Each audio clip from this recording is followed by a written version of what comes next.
Hello friends, welcome to Anahita blog.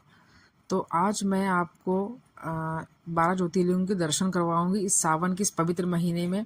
सबसे पहले हम शुरुआत करते हैं श्री सोमनाथ से, जो कि गुजरात में है। कहा जाता है कि ये भारत का सबसे पहला ज्योतिर्लिंग है। अब हम आगे चलते हैं दूसरे ज्योतिर्लिंग की ओर, जो कि है मल्लिकार्जुन, आंध्र प्रदेश में। इस शिवलिंग के बारे में कहा जाता है कि यहाँ भोले बाबा और माता पार्वती विशेष आशीर्वाद प्रदान करते हैं अपने भक्तों को। फिर है श्री महाकालेश्वर, उज्जैन में, जो कि अपने भस्म आरती के लिए विश्व भर में प्रसिद्ध है, भस्म आरती के लिए। अब है श्री ओमकारेश्वर, जो कि खंडवा, मध्य प्रदेश में है।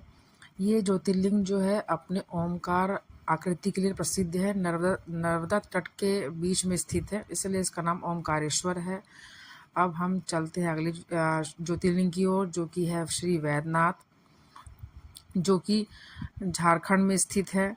श्री वैद्यनाथ धाम में सावन के महीने में लाखों श्रद्धालु यहाँ पर ज्योतिर्लिंग का जलाभिषेक करने आते हैं, और इस ज्योतिर्लिंग को मनोकामना पूर्ण करने वाले ज्योतिर्लिंग भी कहा जाता है। तो यहाँ पर अनाहिता भी भोले बाबा की भक्ति में लगी हुई है, जो कि बेलपत्री और पुष्प से उनका पूजन कर रही है। फिर ये देखिए, यहाँ पर मंदिर में प्रसाद मिला था तो नानी अपनी खिलाने लग गई। ये नाना है, अनाहिता, सभी लोग ज्योतिर्लिंग के दर्शन कर रहे हैं। अब हमारा अगला ज्योतिर्लिंग है श्री भीमा शंकर, जो कि महाराष्ट्र में है, पुणे में है। इस ज्योतिर्लिंग का नाम भीमा शंकर इसलिए कहा गया क्योंकि कहा जाता है कि भोले शंकर ने एक भीमा नाम के असुर का वध किया था, इसलिए इस ज्योतिर्लिंग का नाम भीमा शंकर कहा गया है। वहाँ मंदिर में काफ़ी भीड़ थी, तो हमें वेट करना पड़ रहा था ज्योतिर्लिंग के पास जाने के लिए। अब हमारी अगली ज्योतिर्लिंग है श्री रामेश्वरम, जो कि तमिलनाडु में है।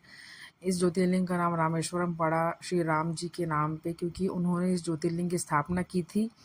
लंका जाने से पहले उन्होंने इस शिवलिंग की पूजा की थी स्थापना करके। अब हमारा अगला ज्योतिर्लिंग जो है वो है श्री नागेश्वर, जो कि गुजरात में है। ये गुजरात में भी है और ये द्वारिका के पास भी स्थित है। इसकी भी अपनी बहुत विशेष महत्ता है इस शिवलिंग की भी। अब हम आगे चलते हैं। अब हमारा अगला शिवलिंग है, जो कि है काशी विश्वनाथ, वाराणसी, जो कि मोस्ट नगरी कही गई है काशी विश्वनाथ को। यहाँ पर भी जानते हैं आप कि लाखों श्रद्धालु आते हैं, बहुत भीड़ रहती है वाराणसी में।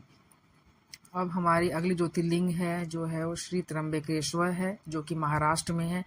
इस शिवलिंग को भी अपनी विशेष आकार है, जो कि 3 शिवलिंग के रूप में स्थित है, 3 पिंडी के रूप में, इसलिए वो विशेष है।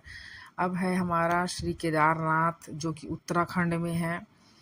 तो वहाँ पर भी भीड़ थी, अनाहिता पूजा नहीं कर पा रही थी, इसलिए उसको वेट करना पड़ रहा था। वो थी मुझे भी करना है, शिवलिंग को प्रणाम करना है। और ये पर्वत की काफ़ी ऊंचाई पे स्थित है, और केदारनाथ को जो 4 धाम की यात्रा करते हैं, तो उसमें से शिवलिंग में से भी इसकी काफ़ी महत्वता है केदारनाथ की। तो अनाहिता इसके बारे में पूछने लगी मम्मा से कि ये शिवलिंग ऐसी क्यों है। तो फिर मैंने बताया कि पहाड़ों में स्थित है ये, और फिर अनाहिता उनके अच्छे से पूजा कर पा रही है, क्योंकि थोड़ा खाली हो गए थे उस समय जगह, नहीं तो बहुत भीड़ थी। नाना ने बताया यहाँ खड़े होकर पूजा करो। अब हम अपने 12 ज्योतिर्लिंग में से सबसे अंतिम ज्योतिर्लिंग की ओर बढ़े, जो कि है श्री कृष्णेश्वर सांभाजी, जो कि महाराष्ट्र में स्थित है। ये 12 ज्योतिर्लिंग में से सबसे अंतिम ज्योतिर्लिंग है। ये एलोरा गुफा के पास में स्थित है, इसलिए इसका भी विशेष महत्व है। वहाँ मंदिर में काफ़ी भीड़ थी, लोग दर्शन कर रहे थे। और ये देखिए, हमने भी 12 ज्योतिर्लिंग के दर्शन किए। सावन के इस पवित्र महीने में आपको भी दर्शन करने मिले भोलेनाथ के। तो आप भी सब ज़्यादा से ज़्यादा कमेंट करके बताइए कि आपने कौन कौन से ज्योतिर्लिंग के दर्शन किए जाके वहाँ पर। और वीडियो को ज़्यादा से ज़्यादा लाइक करें, शेयर करें, सब्सक्राइब करें, प्यार दें अनाहिता ब्लॉग को, बहुत सारा सपोर्ट करें। हम भी दर्शन करके अब मंदिर जाने लगे। जाने से पहले हम लोगों ने आरती ली वहाँ पर पंडित जी के पास, और फिर पंडित जी से प्रसाद लिया नाना नानी ने। फिर अनाहिता भी अपनी बारी आने का इंतज़ार कर रही थी, फिर उससे भी प्रसाद मिल गया, वो काफ़ी खुश हुई। और इस तरह से हमने उस मंदिर के दर्शन किए। हमें बहुत अच्छा लगा उसमें दर्शन करके, और बहुत मानसिक शांति का अनुभव भी हुआ।